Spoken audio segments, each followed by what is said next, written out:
Yo'qolgan ma'rifat 12-bab. Selçuklarning hukmronligi ostidagi zilzila. 13-mavzu. Faylasuflarning fikrdagi ixtiloflar. Faylasuflarning fikirlerdeki ixtiloflar. G'azzali Nishapurda medresede o'qiyotgan chaqlardan tartibla her qandaq bir hujumga taqabul tura oladigan bir haqiqatni tepib chiqish orzusining borligini ilgari surgan bo'lib, onun bu gaplarining rostligida shubha yo'q. G'azzali bu maqsadga yetish uchun tabiiy holda Aristotel, Platon qatorliq qadimiy olimlarning falsafa ve tabiiy fanlar haqidagi yozmalarini qatiqinib o'rgangan. Shundaqli yozmalarda bu ilmlar haqidagi tushunchisini loyiga yetkazganligini qayd qilgan. Shuning bilan bir vaqtda u yana yuqorqi olimlarning islom davridagi shogirdlaridan Farabining kosmologiya haqidagi yozmasi, Ibn Sina'ning mantiqa ve itiqad haqidagi yozmalarini alohida qiziqib o'qigan. Şunlaşqa keyingi kunlarda G'azzali qalam tavritib yuqorqi mazmunlar bilan munosabatli yozmalarni yozishga boshlaganida bu sohalarda alohida yuqori seviyaga yetganligini namoyon qilgan. G'azzalininki yuqorqi olimlarning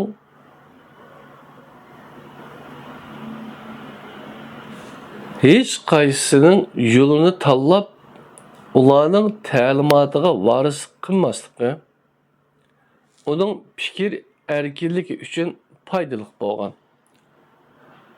O bu sohalardagi ajoyib yangi ko'z qarashlarini nizamiya medreselerida o'quvchilarga o'tib qolmay yana faylasuflarning ziddiyati, The Incoherence of the Philosophers degan kitobida qizg'inlik bilan o'z qarashini bayon qilgan. Kitobining kirish so'z qismining birinchi qurdila G'azzali mazkur kitobining markaziy nuqtasi dinsizlikqa qarshi turish ekanligini bayon qilib mundaq yozgan. Men özünü etrafındaki dost yarenleri ve yoldaşlarının akıl paraset ve bilim cihette üstünde qarab İslam dininin erkanlarından namaz okuş bilen münasebetlik mezmunlarını red kılıp İslam dininin mukaddes yazmalarındaki namaz okuş ve İslam akideleri boyunca men'i kılınan şey ile pisen kılmay, takvadarlık ve ilahi şeriyet kanunlarını nazarga ilmay, bularning aksiga ish qilib, dini e'tiqodni tamamen yo'qqa chiqargan bir uchum odamlarni ko'rdim. Ularning dini e'tiqoddan chetnab ketishiga Sokrat, Hippokrat, Platon ve Aristotel qatorliq danlıq bilingen isimlarning yazmalarını anlaganlığı sebep bo'lgan.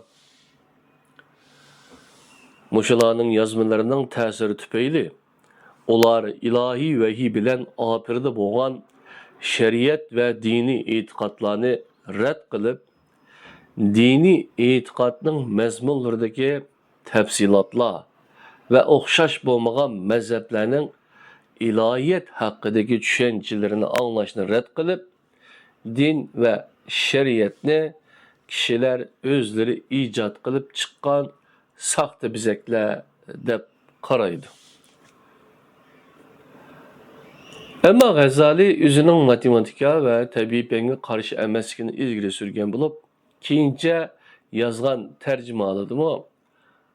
bu ilmlarning insoniyatga foydali natijalarga erishtiradiganligini muqarrarlashtirgan.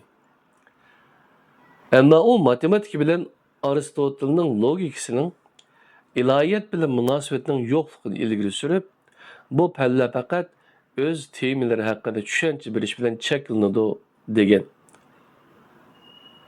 Agar faylasuflar rostilla haqiqatga erishadigan bo'lsa, nima uchun tabiiy fan olimlari bilan faylasuflar doim bir-birining qarashlariga qo'shilmaydi deb so'ragan. Faylasuflarning ilohiyat haqidagi qarashi bo'lsa, faqat birinchi omil, first cause va yaratquchi degan hukm bilan cheklanadi. Ammo ularning bu xil ilohiyat ta'limotining negizi ilohini cheksiz holda tushunishga bo'lmaydi, ilohni cheksiz holda tushunishga bo'lmaydi degan yerda to'xtab qoladi. Agar shundoq bo'ladigan bo'lsa, iloh birinchi sabablik rolini ado qilgandan keyin uning mavjudligining nima zurriyati qoladi? Demak, bu xil falsafiy qarash bilan ilohga nazar solsak, iloh yuqorqi vazifasini ado qilgandan keyin jahonda nimalar bo'lyotdi deganni bilmaydi. Demak, insonlar hayotida iloh uchun o'rin qolmadi degan gap. Ammo Qur'onda 34-sura debdi. Bo'lsa hech bir narsa Allohning nazaridan soqit bo'lmaydi. Hatto koinotdagi yoki olamdagi ushsaq zarrachimi Allohning xabarisiz qolmaydi deyilgan deydi.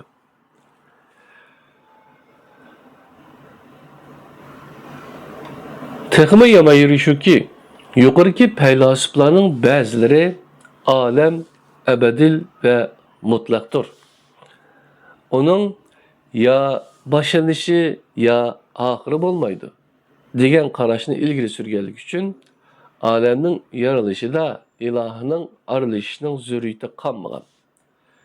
Ro'shanki bu xil qarashlardan Farabiy va Ibn Sinomo to'liq xabardor edi.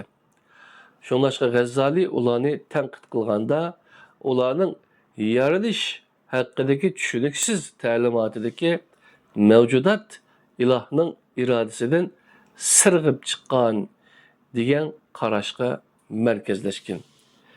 Imagination debdi ingliz. Bo'lib bu Ibn Sinoning olam aslida bir hukm shaklida abadil mavjud bo'lib kelgan bo'lib, ilohning aralishi bilan olam hukmidan moddiy dunyo oxirida bo'lgan degan ta'limotini bakrak tanqid qilgan. G'azzali bu qarashlarning hammasining asosi yo'q, quruq gaplar. Buningdan mo'shuqil qarashlarni o'ttirib qo'yg'uvchilarning islom dinining olamni Alloh oxirida qilgan degan ta'limotiga qarshi dushmanlar ekanligini ko'rib olg'ilib bo'ladi. Chunki olamda Allohning irodasiz qil tavrimaydi deb qaragan. O'rta asrda o'tgan faylasuf va olimlar har qanday bir hodisaning yuz berishida sabab va natija bog'lanishining bog'liqini eng muhim ta'limot sifatida azizlab kelganligi uchun paxtaning kuyishiga o't sabab bo'lgan deb ilgari surdi. G'azzali buni saxtalik va makkarlik deb tanqid qilgan. O, A'ning keynidan B'ning yuz berishi hargiz bu ikki hodisa o'rtasida bog'lanish borligidan darak bermaydi. O't jonsiz narsa. Shunlashqa hech qanday bir hodisaga sababchi bo'lolmaydi deb ilgari surgan. Bu xil ahvolda eng to'g'risi A'ning keynidan B keladi deyishdan iborat. Allah bu hodisalarni doim bir-biriga bog'lab o'ttirg'i chiqardi. Ammo qisman mo'jizalardan shuni ko'rib olishga bo'ladiki, Allah o'xshash hodisalardan tamoman o'xshashmagan natijalarni opirat qilishga qodirdir. Masalan, Allah xolisa put qilib parchalanib ketgan odamni yosh tutadi. G'azzali yuqoriqilarni yig'ib kelib, Allah dünyadagi hech qandaq tartibning yoki sabab natijaning cheklimasiga uchramaydi deb xulosa chiqarib, biz odatda sabab va natija deb qarashga odatlangan hodisalar zurriyatdandir deb yozildi. Neticede dünyadaki mevcudatlarning hammasini Allah yaratgan. Şonlaşqa sebep ve neticesi mi Allah'ın iradesidir. Eğer Allah halisa sebep bilen neticini bir-birinden ayrı etişke qadirdir deydi. Muşundaq münazirələr arqalıq o alim ve feylasuflarning haddidin aşqan bima'niligi, saxta mait ve yalğancılıkları deb qaragan taraflarını içip taşlab, ularning bid'atchilik maitini aşkarılgan. Onun nazarida feylasuf ve alimlar Allah'ın jahonni yaratganligini inkar qilib veya ki cheklama qo'yib, Allah'ın mo'jizalariga ve ölgen adamning tirilish ehtimoliga shubha bilan qarashi, ularning qaytalmas yo'lga kirganligining bishorati degan. G'azzalining feylasuflarga qaratgan bu xil ifodasini yaqinqi bir olim G'azzalining gumonxo'rlik o'yini deb atagan bo'lib, onun bu xil qarashi balkim ayni chog'dagi shogirdlarining xuluqiga toza xo'sh yoqqan bo'lishi mumkin. Chunki boshqa mudarrislar o'quvchilardan Farabi va Ibn Sina'ning murakkab va cho'nqur mazmunliq yozmalarini tafsili o'rganishni talab qilgan bo'ladi.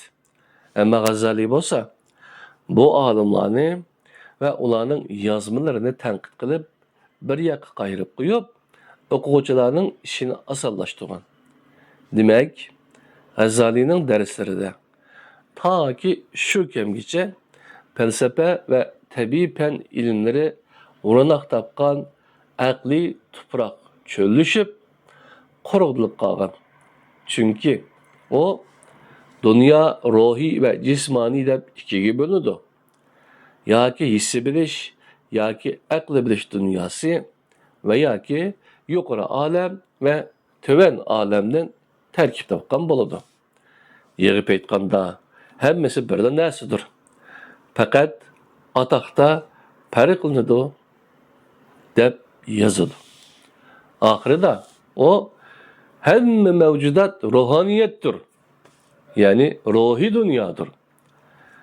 Maddi dünyama xuddi ruhi dünyaga o'xshashla hur pari ve periştiler, adamlar ve minerallar bilen to'lgan deb xulosalagan.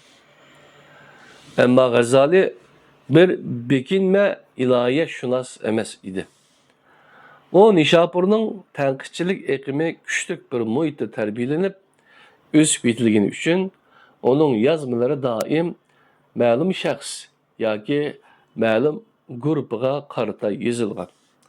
Ya'ni G'azzali yazmalarida Aristotel, Aflatun ve Koning'i Aflatunchilarga raddiya berish bilan bir vaqtda tanqidchilikning tig' uchini Farabi, Ibn Sina ve İsmailiya olimlari qaratgan.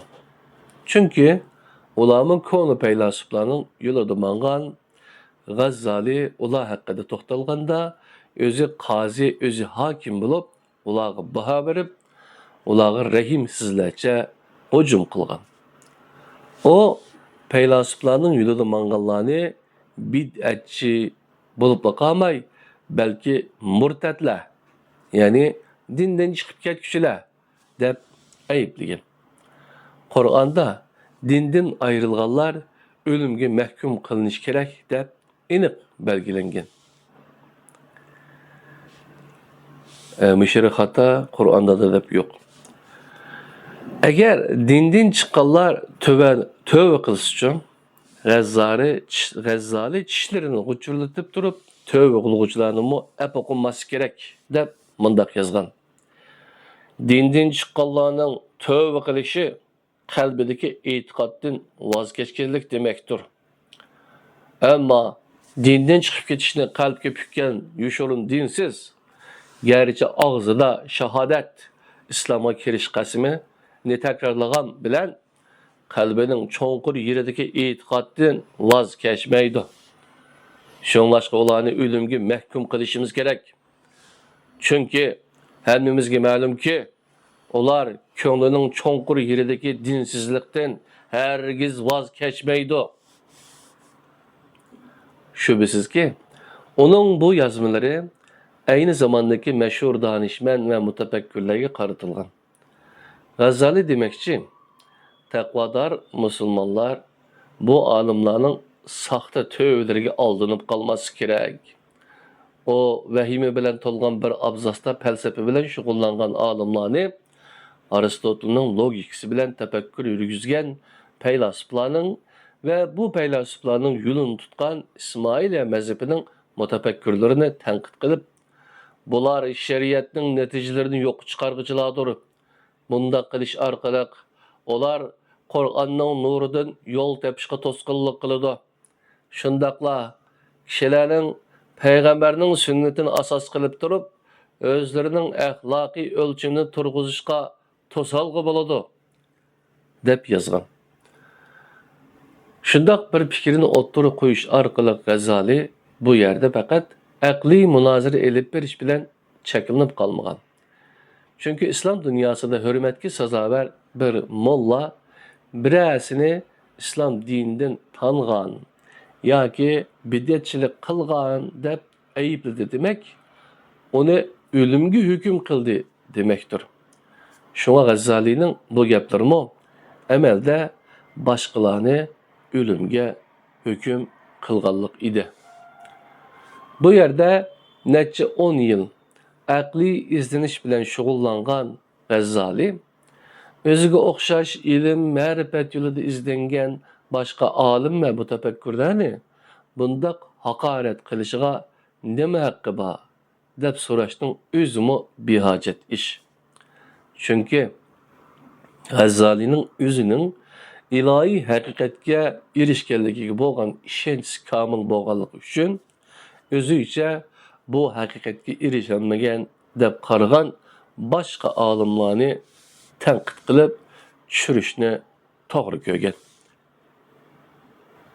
G'azalining bunday qilishi dindor imomlarning tushuntirish doirasiga kiradigan ilohiyat hukmlariga falsafiy nuqtadan chiqish qilib turib tushuncha berishga uringan faylasuf va mutafakkirlarga ig'ir zarba bo'lgan.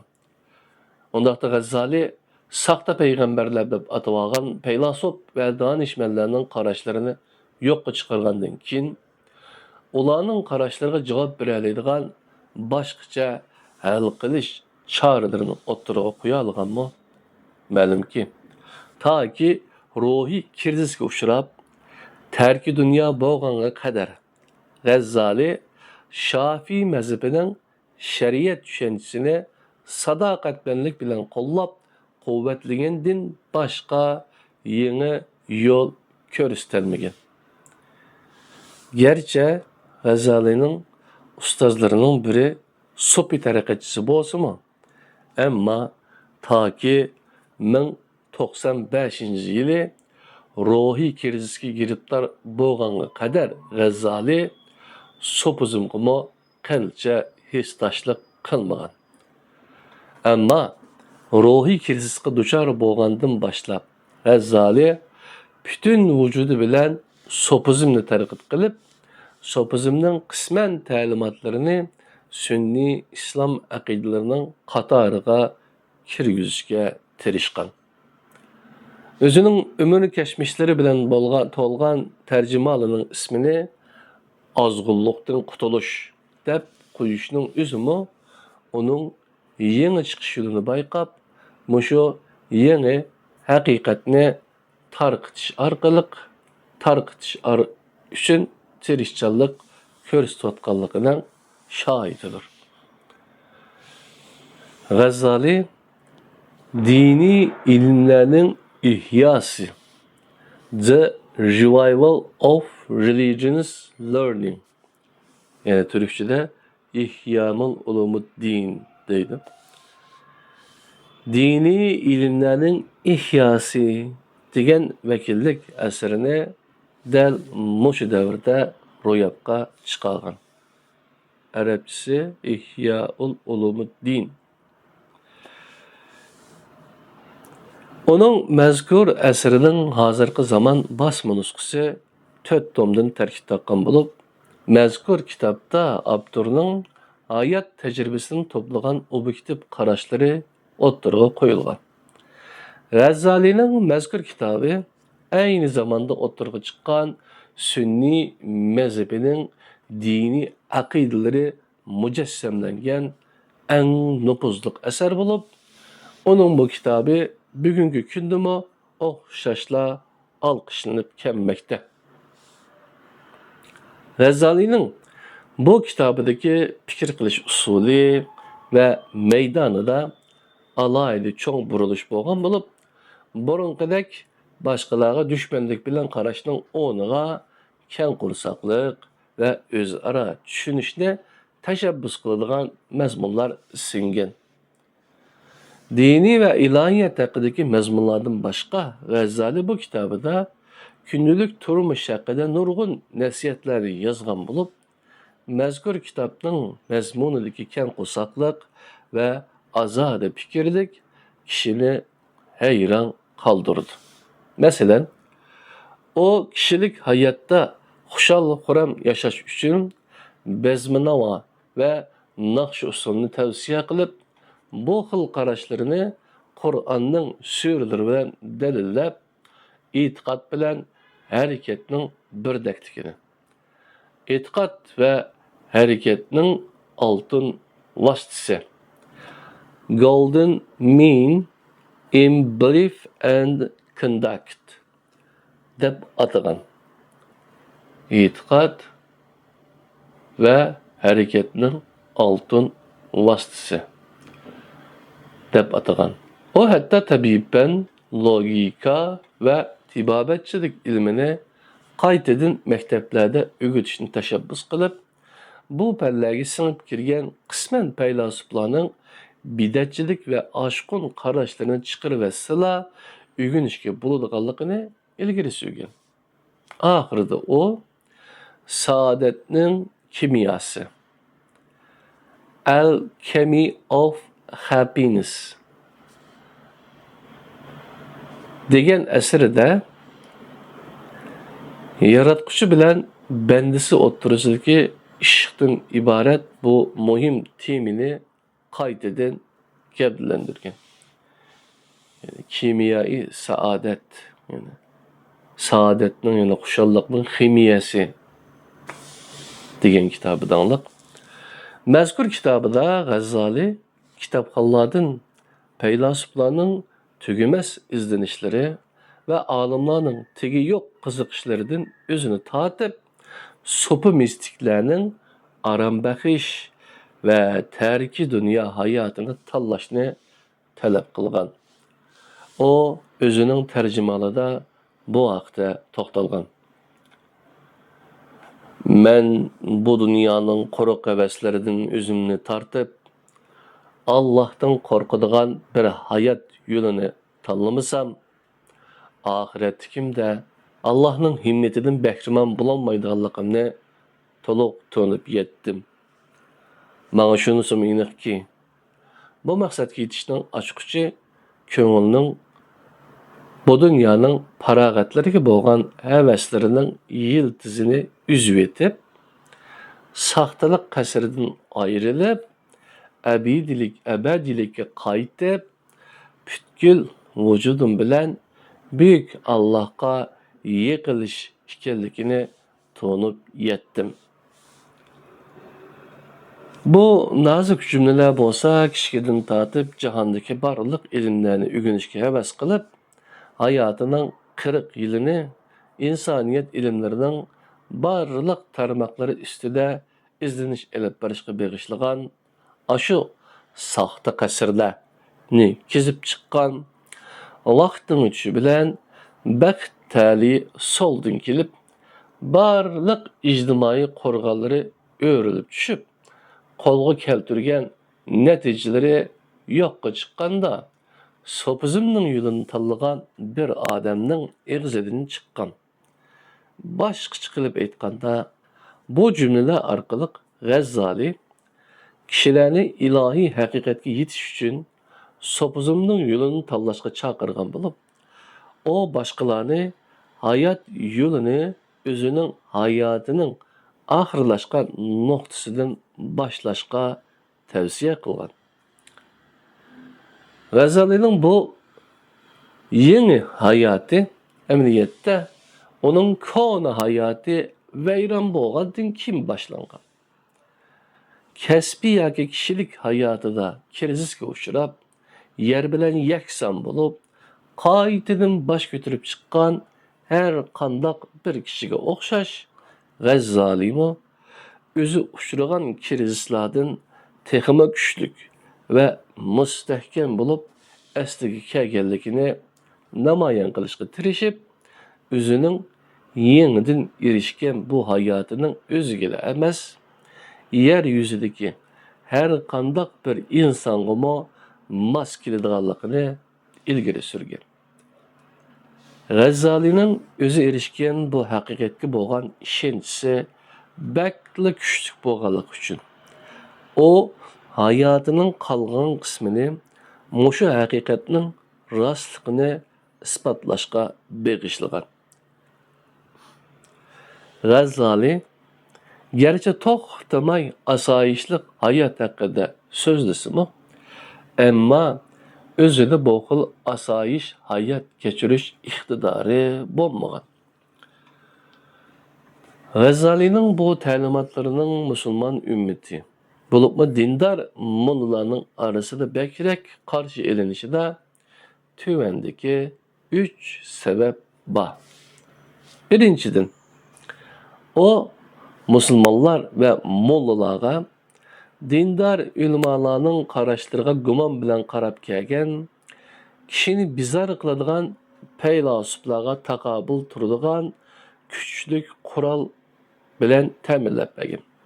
Ikkinchidan, o İslam dini medeniyetinin chet yaqsida chetga qilib kelayotgan sopizm ta'limoti bilan Türklarni asos qilgan sopizm tariqatlarini İslam medeniyetining merkeziga boshlab kirishga yordam qilgan.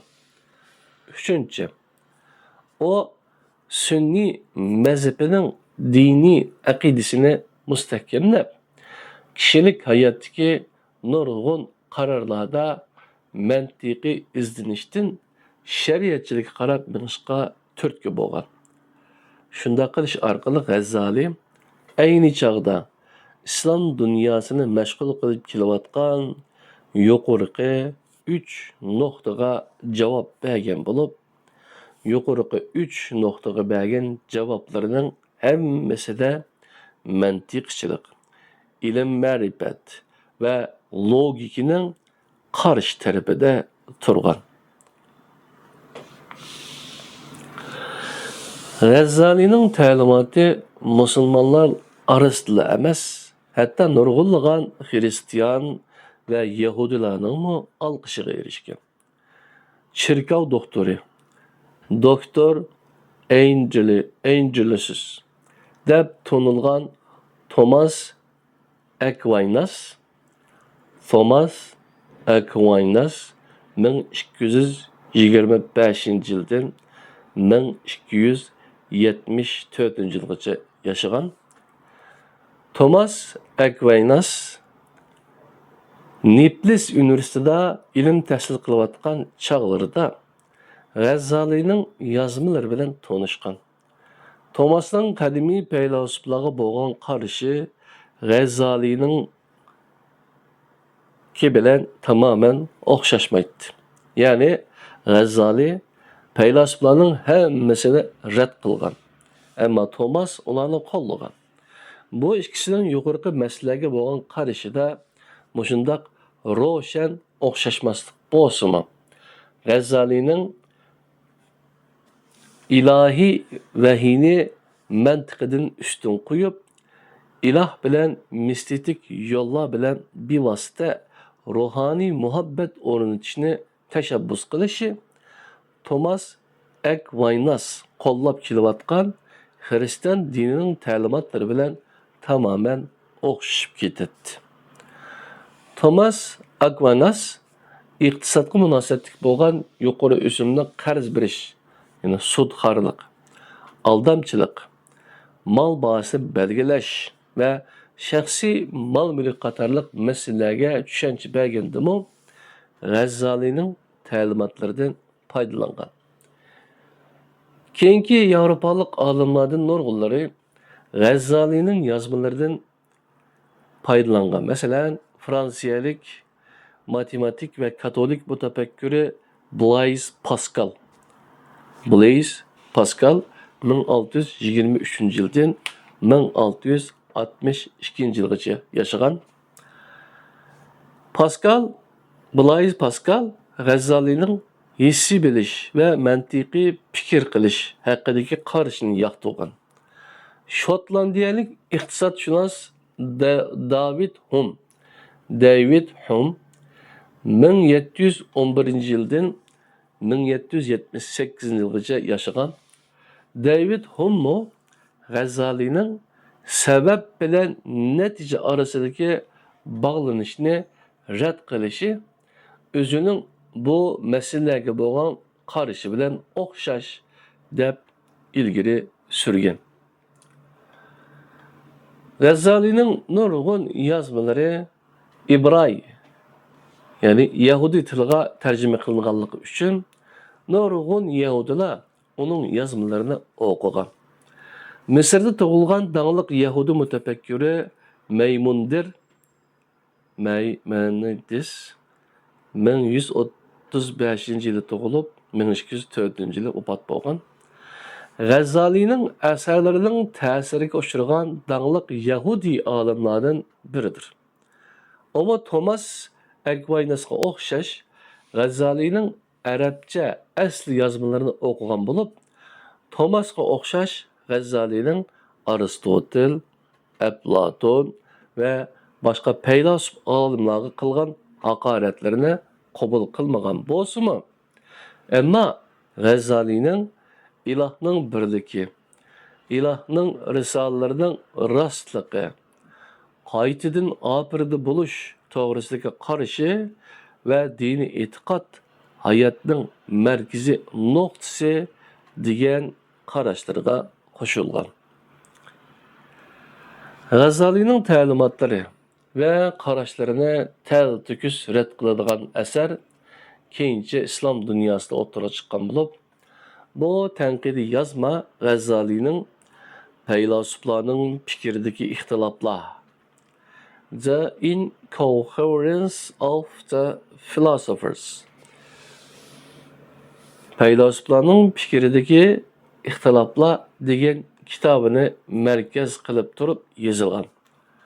Bu tanqidiy asarni G'azzalining bir asr keyin o'tgan Yevropaning g'arbiy janubidagi Ibriya yarim orada, ya'ni bugungi Ispaniya bilan Portugaliyani ko'rsatdi. Ibriya yarim orada o'tgan Al-Andalusiylik buyuk faylasuf Ibn Rushd yozgan bo'lib, o qiziqchilik qilib yozmasiga ziddiyatning ziddiyati, The Incoherence of the Incoherence deb ism qo'ygan. Ibn Rushd Aristotelning sodiq ixlosmandlaridan bo'lib, o G'azzalining Aristotelga qilgan hujumlarga raddiya berishni o'zining burchi deb qarab qolmay, yana Ibn Sina'ni himoya qilgan. Mazkur yozmasida o G'azzalining barliq qarashlarga to'liq bilan biridan raddiya berib qolmay, G'azzalining tanqidlarini so'kib vayron qilib etgan. Ammo Ibn Rushd kechikkan edi. Çünkü o kalem tevretkende G'azzalining yosh vaqtida yozgan falsafa va mantiqqa qarshi yozmalari arabcha o'qiydigan o'qirmanlar orasida allaburun keng tarqalib, cho'nqur o'rin olib ketgan edi. G'azzalining davridan keyin islom dunyosida ilm ma'rifat sohasidagi ochiq fikrlik bilan falsafiy izdinish qayta o'ttirg'a chiqolmagan.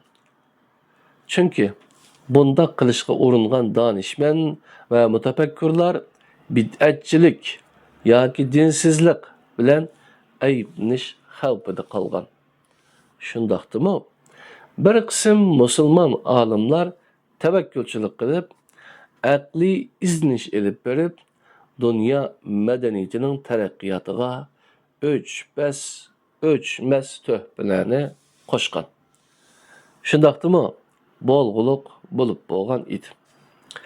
G'azzalining hujumidan keyin islom dunyosining aqliy izdinish muhiti asliga keltirgusiz darajada vayronchilikqa uchragan edi.